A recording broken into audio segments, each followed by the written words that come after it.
नमस्कार मैत्रिणींनो, kitchen cloud bye आशामध्ये तुमचं स्वागत आहे। आज मी रेसिपी शेअर करत आहे अरदपरीची भाजी। तर ही याला अरदपरीची भाजी म्हणतात। ही रानमेवा रानभाजी आहे।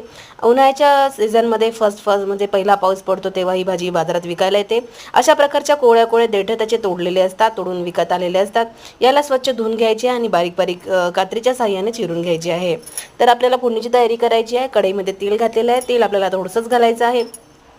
याच्यामध्ये आपल्याला जिरे टाकायचं आहे। जिरं चांगलं फुटू द्यायचं आहे। सोबतच आपल्याला भरपूर लसूण घालायचा आहे। लसूण चांगला गोल्डन होईस्तोवर होऊ द्यायचा आहे। त्याच्यामध्ये आपल्याला लाल सुक्या मिरच्याचे तुकडे घालायचे आहे। आपल्याला जर चवीप्रमाणे आपल्याला तिखट कसं हवं असेल त्याप्रमाणे आपण मिरच्या ह्याच्यात घालायचे आहे आणि भरपूर कांदा बारीक चिरून पण घालायचा आहे। कांदा थोडासा परतल्यानंतर आपल्याला जास्त गोल्डन होऊ द्यायचा नाही। कांदा थोडासा परतल्यानंतर लगेचच आपल्याला बारीक चिरलेला टोमॅटो त्याच्यात घालायचा आहे आणि चांगलं परतून घ्यायचं आहे।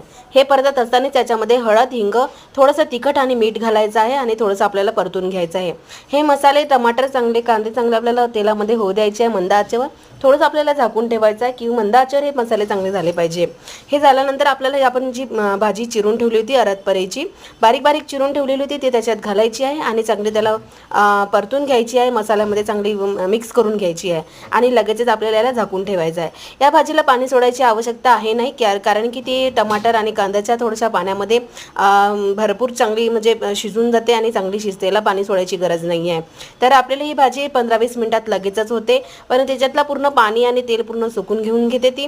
तर ही भाजी मंद आचेवर आपल्याला 15-20 मिनिटे होऊ द्यायची आहे। तर रेडी आहे अरदपरीची भाजी। तर माझ्या व्हिडिओला लाईक करा, शेअर करा। नवनवीन रेसिपीज बघण्यासाठी माझ्या चॅनलला सबस्क्राईब करा। धन्यवाद।